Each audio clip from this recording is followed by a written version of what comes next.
I am in St. Petersburg, but I've lived here since 1983. So I basically cover everything from Tierra Verde up through Clearwater. Although I live in St. Petersburg, I moved here in 1983 from Miami, where I was working as a flight attendant. You might remember Eastern Airlines. And so I've been here a long time, and I went back into real estate after teaching French in high school in 2004. So I've seen the market as it's changed. And I will say that right now it is probably crazier than I ever remembered it. And the exhaustion that I think that I feel and that buyers feel, the frustration is incredible. To be a seller in this market is pretty amazing. They're very happy most of the time, but for buyers, it can be wearing down. And so that's why I was invited to be on this panel, because I've been in the trenches and am still. We look forward to hearing some of your stories about those trenches, Dan. Thank you very much. So now, John Hudson, would you take off your microphone and just tell us a little bit about you?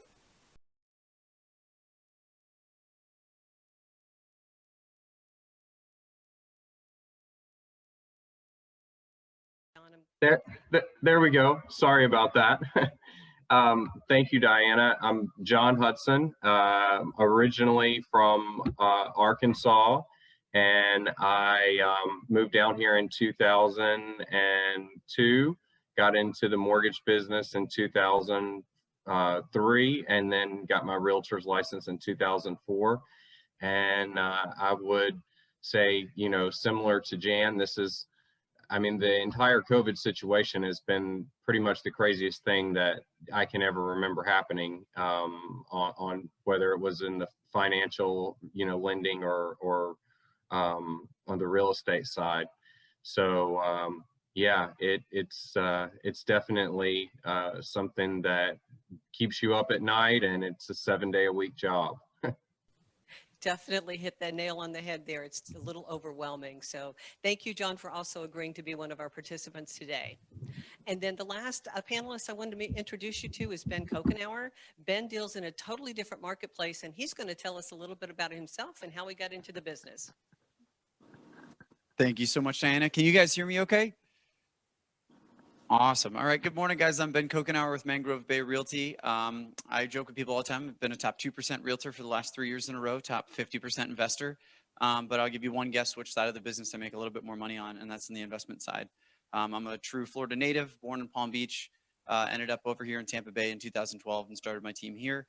Actually, I got David on the call with me, which was really nice. Our office has grown. We've got a total of nine agents now. We focus mostly on listings and investment properties. So kind of what Jan touched on, it's been a really easy goings for us, minus how many times the phone rings every time I put a new listing up. So excited to answer some questions today and talk about how the market's going. Thank you so much, Ben.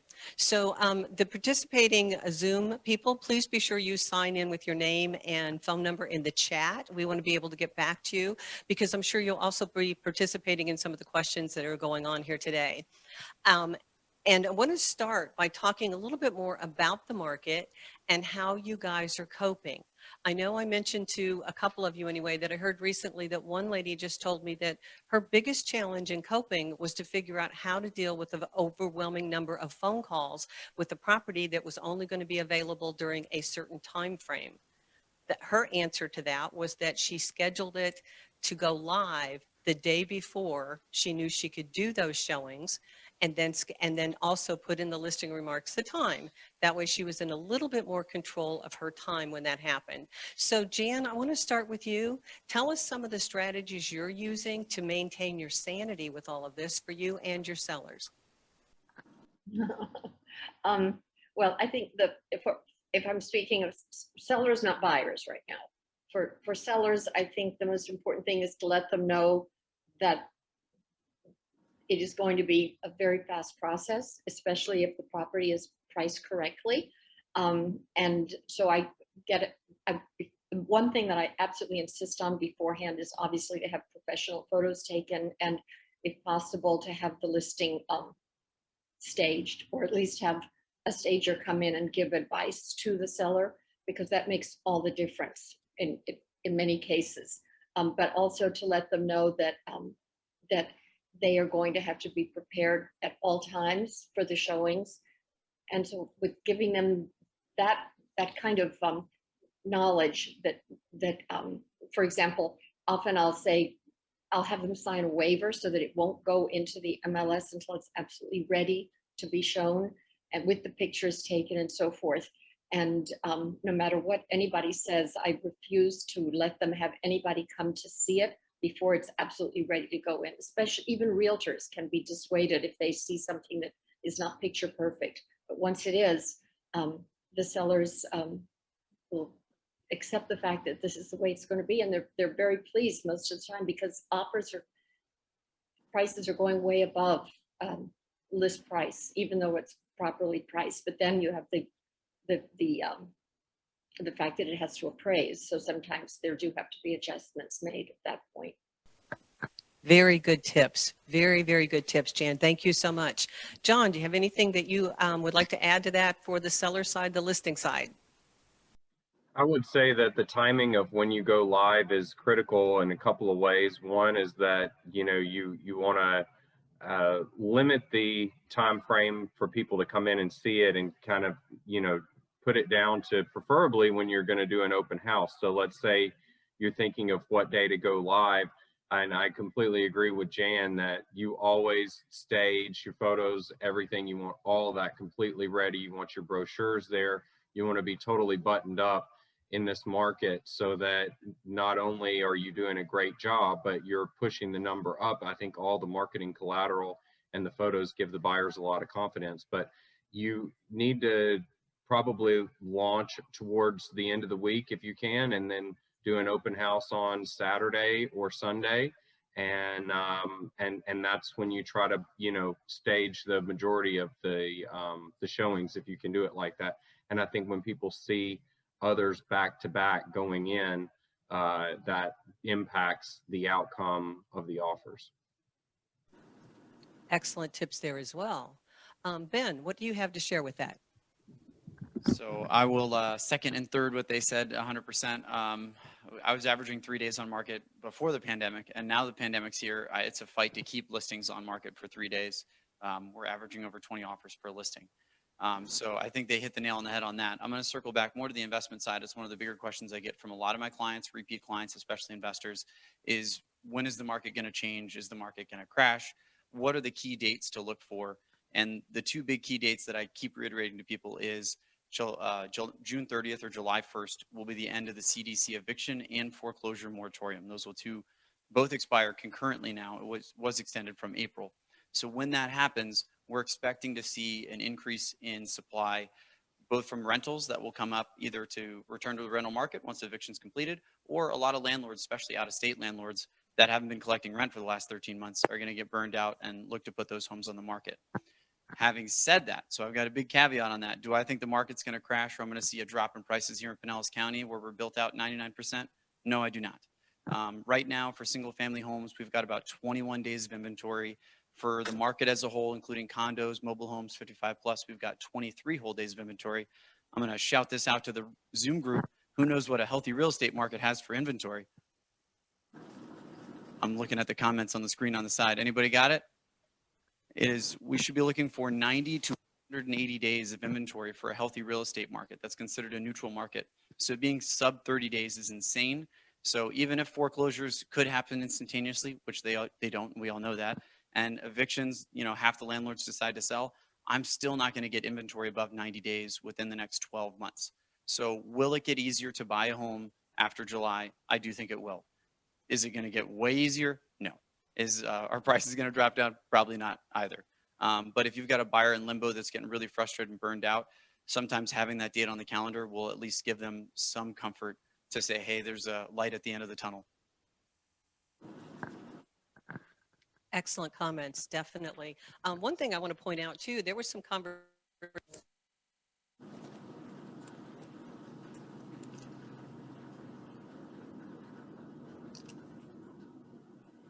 Seen it before. Those of us that either have lived in Florida all of our lives or lived in Florida for a long time, people rush down here because it's utopia, and they get to summer. And you know what? it's hot and humid in Florida in the summer, and some of those people can't handle it. And then what's going to happen is there's going to be a hurricane out somewhere within 1,000 miles of Florida, and they're not going to be able to handle that either. So I'm going with Ben's prediction that yes, come July, August is going to be better. And then after that wave of inventory goes, then we're going to have the people that kind of want to go halfway back to where they're from. So anyway, I think it's going to open up the market. And I do agree with Ben as well. I think the prices are not going to fall. There's just still such a lack of inventory, and Florida is so hot. Now, Jan, do you have anything you would like to add to that prediction? No, I love what you said about the Florida heat, and you know, September is probably my least favorite month after August. And I know from past experiences, people do really, they are affected by that. So this is the most wonderful time to sell, I think, and when the weather is beautiful like this. But I do agree with you. So many people who are moving here are in the condos downtown. They are downsizing to 2,000 square foot beautiful condo, but it's going to be their home. So people are not. I don't see the people coming in just to invest money. They're coming in here to live. I've had buyers moved out from Newport, Rhode Island, from California. And this is going to be their new home. They love it. So I think they will support everything that's here. And I think it's a strong market to stay for quite a while. John, do you have anything that you want to piggyback on that? I agree with everything you said, Diana. I would also just want to remind everyone that this time last year, we were in the COVID lockdown and we were being told that financing was not going to be available. These contracts we're writing might not close, so then whenever we got into about June, July timeframe, all of a sudden we started to see a little bit more of a return to normal as far as inventory goes. And I think that the pattern could repeat itself this year. It's shaping up that way. And I'm kind of tracking a little bit of the vaccine news as far as what might be motivating people to wait to sell the way that the lockdown did last year. So, I mean, I'm hopeful. And I think that it will definitely come to pass that we'll end up with significantly more inventory that we have now for one reason or another in a couple of months. Yeah, one other thing that I'm going to mention real briefly, you brought up the whole financing and how it became really crazy when COVID first hit, which, we all know it did. Well, the interesting thing is it's becoming crazy again now. And the craziness has to do with the non-owner occupied properties. A bunch of people, unfortunately, right now are taking cash out of their IRAs because they want to buy that house. They're caught up in the frenzy. And our financial architect, Wayne Barber, is agreeing with me that he doesn't like seeing this. And what's happening is these people are under the impression that they're going to be able to go out and refinance to get that equity back out. And guess what? They are tightening down on a lot of those restrictions and guidelines. So again, what's that going to do? It's going to take those people that panicked and just bought too quickly, too fast without thinking, and those properties will come back on the market as well. Ben, I think you want to comment too? I'm always holding comments in, but it's all right. It's I think that's a perfect one. A lot of the doom and gloom people, if you go down like rabbit holes of YouTube, people panicking about the end of the market. One of the biggest things they talk about right now is there's over 9 million homes in forbearance. So those are homes that in theory that could go through foreclosure. The misleading part of that stat is 80% of those people still have their pre-pandemic income, and 90% of those people are in a positive equity situation. So most of the people here in this room remember 2008. It was brutal, it was painful. It was a good learning lesson. And if you follow financial news, you're following the trends, and a lot of people much smarter than me, frankly, they'll tell you outright that we will, in our lifetime, we're very unlikely to see any foreclosure wave like that. So even though there are 9 million homes that should be paying their mortgages that aren't, 90% of them could turn around, put their home on the market right now, and even after closing cost commissions, everything, walk away in net money. So that's the difference on, are we going to see 9 million foreclosures in the next 12 months? No, we're not, in a nutshell. So I'm not too worried about the market. It will react. There will be some shifts. The stock market's a drama queen, so it's always going to go up and down. It's going to overreact to everything. But I think overall we're going to be fine. It's just going to be a bit of a roller coaster. It'll be fun to ride on. Do we have any questions or comments from our group? I can't see the chat right now to see if there's any questions in there. But if so, you can raise your hand on the screen. You can show the video.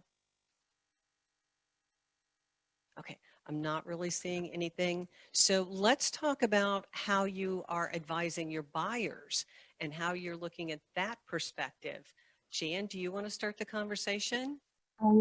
Yeah, what I've been doing, whether it's a first-time buyer or people who are moving here, is to really educate them. And I will take screenshots of the daily updates that I get on the MLS showing what properties have sold, what the list price to the selling price is, the number of days on the market. And when I give them a screenshot of that, and they can actually visualize and actually see it right there, that the fewer days on the market a property is, usually the price is going to be significantly higher than the list price. And it's almost fun for me in the mornings to get up and to look and see, and then I'll think, okay, I wonder what it actually sold for. And sure enough, the shorter days on the market, the higher the list price. I mean, the selling price over list price. And once they see that, they really, they say they understand, but it's not until they have been out there and they put an offer in.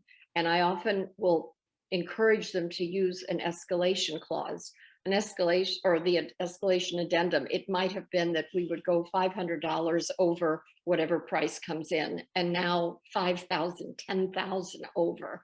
And even then, I've had buyers who are losing out. Just recently, one that he was 75,000 over, and all cash, no contingencies. It was a condo, and so I suggested possibly getting a home warranty and foregoing the contingency of an inspection on the condo, which he did, and he still lost out to somebody who was significantly higher. So it's very frustrating for them, especially I have a young buyer. He's in his 20s. He's lived with his mother while he's been in college. He has enough to put 10% down. And I have written probably 4 or 5 different offers, and he's continuously losing out. He's finally got one. But it's extremely frustrating, and it's important to keep them on track, because what I've noticed is sometimes they'll start deviating and go off on all these tangents like an octopus. And I say, no, come back here. That's not the kind of home you're looking for. These are your criteria. So we've got to stay focused, and it will eventually happen.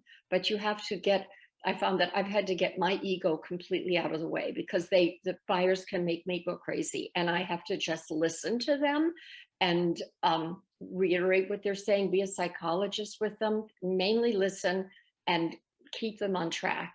But I cannot think about myself. And that comes down to encouraging them to look at Realtor.com and Zillow to see what they might find.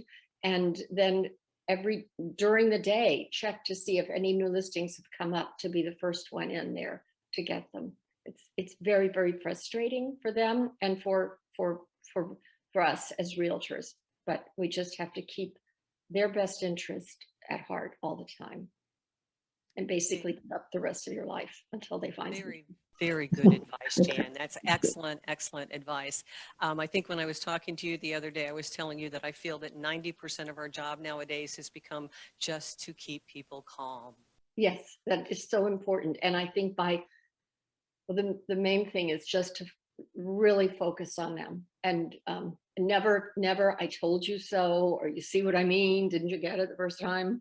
I've been telling you this. And no, just to be calm.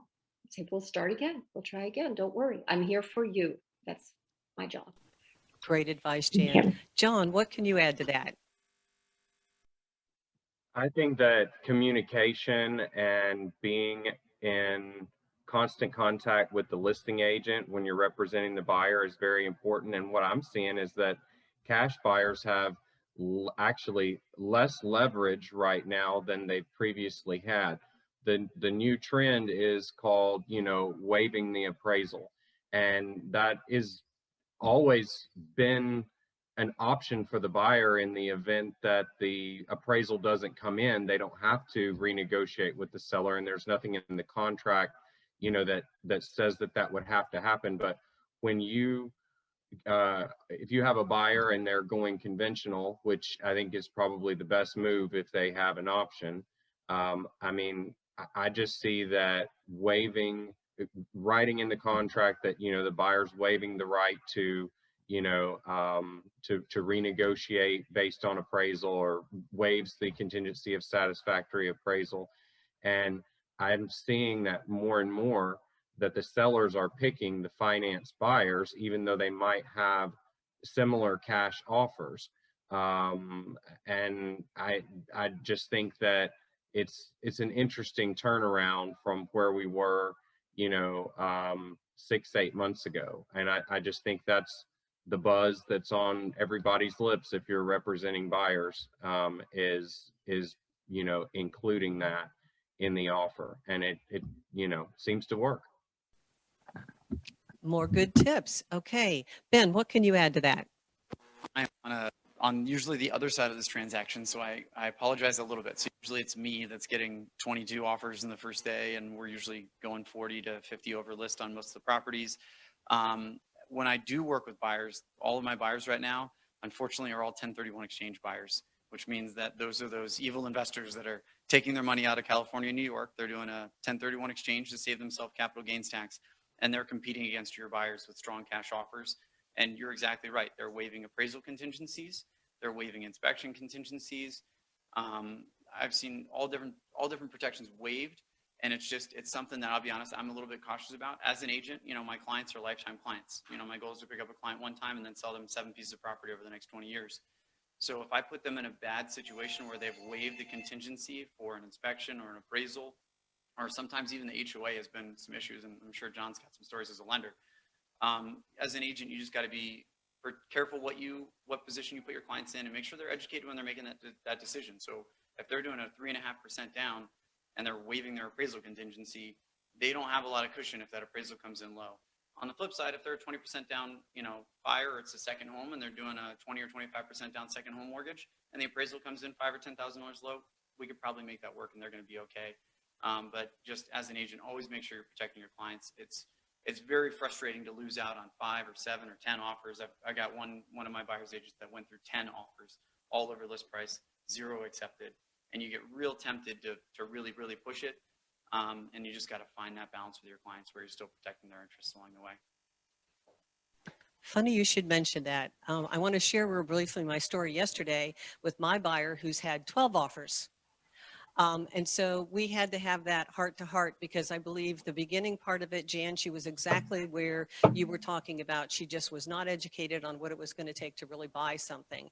Then it became a frenzy. And if anything in her price range was available, she'd rush out for it. The conversation I had with her yesterday was, we came up with an alternative that I think is very good for her. She has more than minimum down. As a matter of fact, she can put 15, almost 20% down.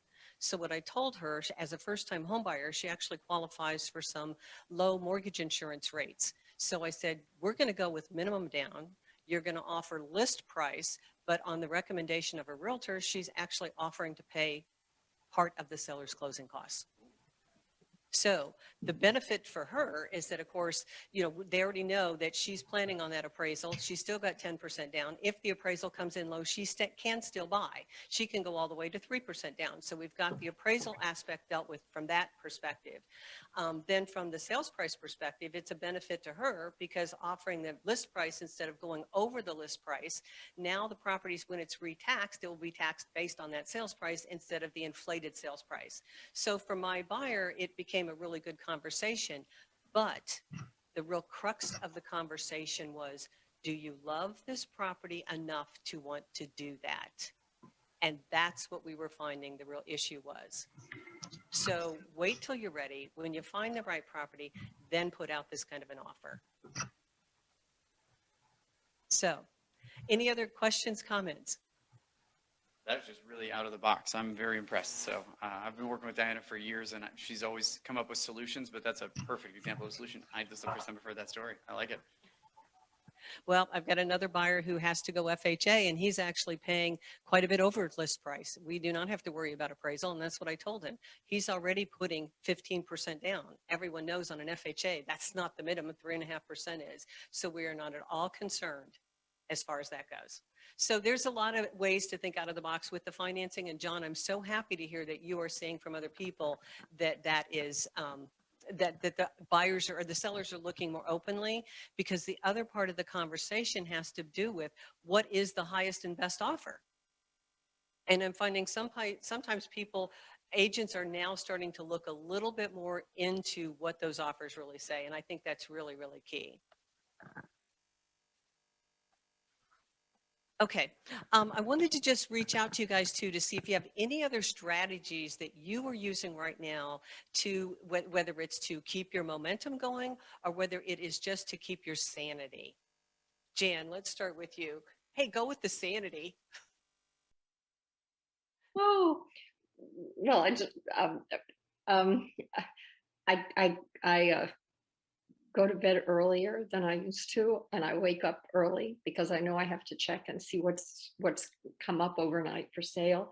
I basically, I think my situation is different because my children are all grown and live away from home, and I live by myself, and I no longer have pets. So I basically have no real life other than doing my real estate and going for walks or going for a swim just for exercise. So other than that, I'm really I'm just basically I am sane, but I don't do anything other than work with my buyers and my sellers, and they become what's happened is they have become I've become very close to them, and they've become friends and lasting friends, really nice people, because I think you get to a point in this business where you can pick and choose who you work with. And there are some cases where I've just felt this is not a good match, and I tell them I'd like to reintroduce them to the market and refer them to another agent. So that is one thing. That's one strategy that has helped me is basically being able to say no. That's a big one, Jan. Yeah. So anyway. John, do you have anything you'd like to add to that?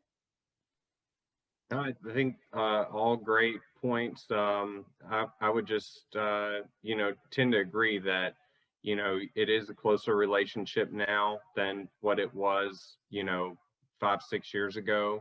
And you do kind of, they become a part of your family, you become a part of their family. It's an adventure, and it's very rewarding at the end to see a buyer or seller be able to, complete a transaction in this market, which is normally in the buyer's case, that's, leading them to something that was likely a goal for a long time. In the seller's case, there's usually a purchase at the other end of that they're really, we're waiting to fulfill as well. So it's just, I still, I wouldn't do anything else. I think it's, one of the greatest careers that, best opportunities you could have.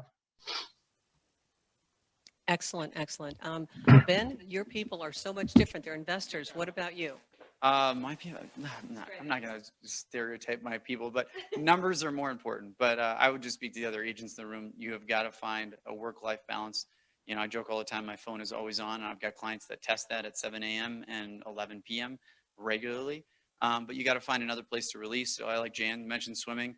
Anybody that knows me or has known me for any amount of time, I'm pretty low key. I've got a pretty mellow temperament. I'm not going to yell in traffic. But I go play sports, and yes, I will punt a volleyball into a parking lot over a point, and you got to get it out somewhere. So whether it's the gym or whether it's a sports facility, you got to go let it out somewhere else, and then keep calm with the clients, because it's not what you say, but how you say it. You got to deliver bad news to your clients all day, every day. And if you can say it in the right tone, they're going to take it totally differently. Have any of you changed anything you're doing with your marketing based on what's happening today? Jan, how about you?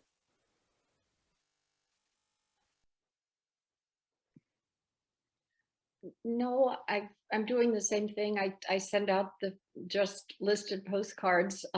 Well, I will say that sometimes as since it's already under contract, I will say just listed, and then I'll say under contract in, X number of hours or, days, and then follow up with it just, sold.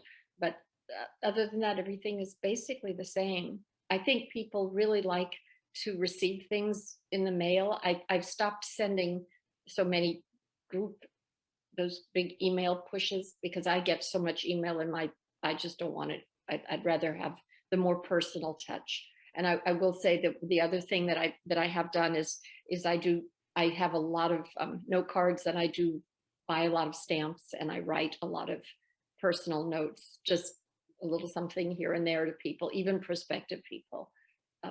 So that would be one thing that I think I've been doing more, especially because as I mentioned, I don't really have much of a life. So if I'm sitting home alone, I can just write postcards. So that's, You know, that's a very, very good point, Jan. That was one of the first things I found, is that people were not responding to email, but boy, when I'd mail them something, I would really they'd pick up the phone and call me. They Yeah. just were looking for that touch, even and not electronically. So yeah, that's a great tip. John, how about you? Any tips that you have? I love an old fashioned, business block style letter, with language indicating exactly what it is that, you're looking for, whether, you have a buyer for their home, or, you've recently sold property in their neighborhood and there's, buyers waiting in the wings. However you want to phrase it or stage the letter. And then I normally would say, drop your business card in there too.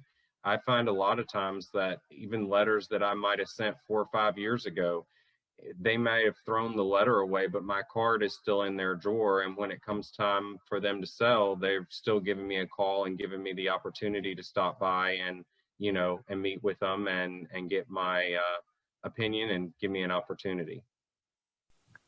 Ben, how about you? I'm going to beat the listing side with a dead horse, but I do not do any work to take in any buyer's leads, and we still get, 200, 300 a day through the website. I really focus on listings, and I would encourage any agent, however long you've been doing this for, reach back out to your buyers and do a seller net sheet ahead of time. Just shoot them an email and say, hey, my quick numbers say you got 190,000 in equity. Are you in the market to consider selling? You'd be amazed the response you might get. And again, listings are like gold right now. So I would absolutely encourage, if you're regularly a buyer's agent and looking to do more listings, go back to your old buyers and show them what they've seen. Numbers show, I think the last stats I brought up, we went up 25% in the last 12 months in the average sales price in Pinellas County. So we've gone from 288 to 365-ish. Hold on, I have the stats right over here. Actually, yeah, 361,000 is the average home sales price. So we're up 25% year over year. So probably a good time to go back to that client you sold a house 2-3 years ago and show them what kind of numbers they have in front of them. I'm going to mention just a couple of things. These are tips that I got from other agents. One of them was the fact that the agent was telling me he had to fire himself. And I said, what exactly do you mean by you had to fire yourself? And his comment was, I got myself so hung up in COVID and listening to the news and the panic and the chaos that I wasn't doing the things that I always knew I was supposed to do to get business. The minute I fired myself and went back to the old me and took my old business plan back out, I started making money. So that's one of the things I want to share. And then one other thing, and this is something you have to be very cautious on, because I know that according to the National Association of Realtors, those lovely, what are buyer love letters? You have to be very careful with them because they can be considered discriminatory. But I can also tell you that the buyers that I have had that have had offers accepted, it was with those buyers' letters that they were able to do it. And no offense, Ben, to your 1031 exchange investors, but a lot of times when you can tell people that, you want to bring up your family in this house, you want to live here, it's a little different to them than just selling it to an investor. So just a couple of little tips I have. So anyone else have anything they would like to share? Jan? No? John? Yeah, I would completely agree with you. The psychology is so important when you're representing a buyer, how what information the seller has about your client, exactly how it's conveyed, and communication with the listing agent is critical. Ben? I will just concede Diana's point. As a listing agent, very often I have sellers that would much rather see a home they've been in for 20 or 25 years go to an owner occupant that's going to live on the street and meet the neighbors. So like you said, as a realtor, I have to be very careful how that information is conveyed. and how that decision's made, but that's okay. It's up to the sellers at the end of the day. So all I can do is present the information along the way. And yeah, I think you got a good point there. Well, I really, really want to thank Jan, John, and Ben. These are three very, very busy people that took time out of their busy day to share with us some of the ways they're getting by, the things that are working for them, and the strategies that you can use in your business. Are there any other questions for our panelists before we go on to the pitch portion, the real estate pitch portion of this meeting? Again, thank you so Hey guys. very, very much. Oh, I got a quick Wait, question wait, for you. David. Hey, quick question about that offer to pay closing cost. I was curious about that because I haven't heard that strategy before. Do you offer to pay, is it a percentage portion, or do you offer something to fixed costs like their, their settlement fee, or you can pre-calculate what their doc stamps on deed will be? Do you offer something set like that or percentage based? The people I have seen doing that, because of the fact the buyer is dealing with a specific dollar amount, is usually $1.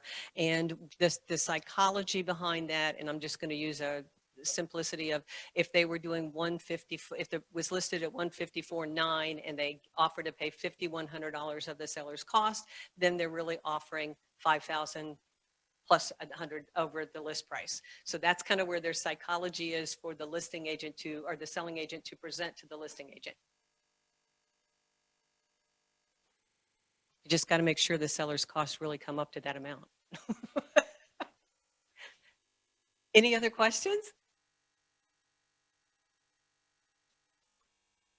Guys, I really, really, really thank you again. I know it was tough for you to take time in your day, and we really appreciate it. Thank you, Ben. You even made the trip here. Thank you so much.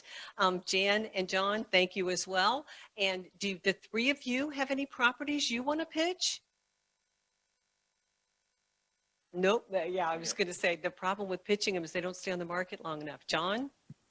I have a one-story built, I think 2017 Taylor Morrison in the Brandon area with a pool with a conservation view and also a small lake behind it. And it's going to be in the upper mid sixes. It's about 3,300 square feet. It'll be coming up in about 2 weeks. Good to know.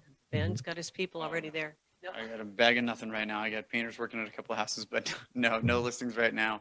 Everything that's up is gone. Any open houses, buyers wants or needs, anything like that that you guys would like to promote?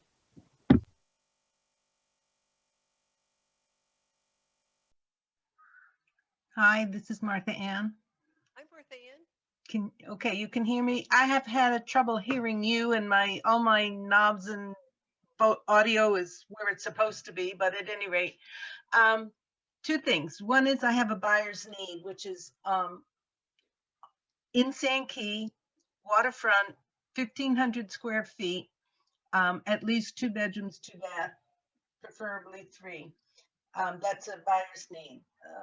Don't know, I can't find anything, and clearly if something comes up, I'd love to hear from all of you.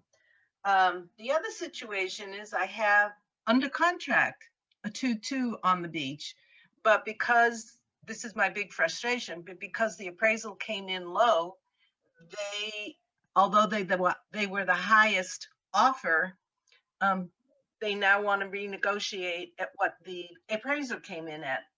My experience has been that the appraiser looks to history as to what the value of the property is. They don't look for future evaluation, and it's in a contentious situation right now. That was why I came in on late on the Zoom meeting. So don't know what to do. Don't know if it's going to fall through. Don't know if it's going to go forward. So that's where I'm at on that one. I know they can be very, very frustrating right now, those appraisals. Martha Ann, I'll give you a call later to see if I can come up with any strategies for you. Please. Jan, John, or Ben, if you've got any ideas. It's the typical one we all suffer with right now. I will also add my third comment, which I didn't want to interrupt before. I finally got a buyer who says, oh, I can go higher. I said, you've got to realize after losing something 3 times, I said, you've got to give me your best and final offer because that's the market. And quite frankly, everything closes within, if not 24 hours, 48. And he says, oh, okay. So the revelation came from experience, not from a guidance from me. So good luck, everybody. Experience is a great trainer, isn't it? Yep. Any other real estate pitch promotions, wants and needs, open houses, anything like that? No, I don't have anything. Thank you.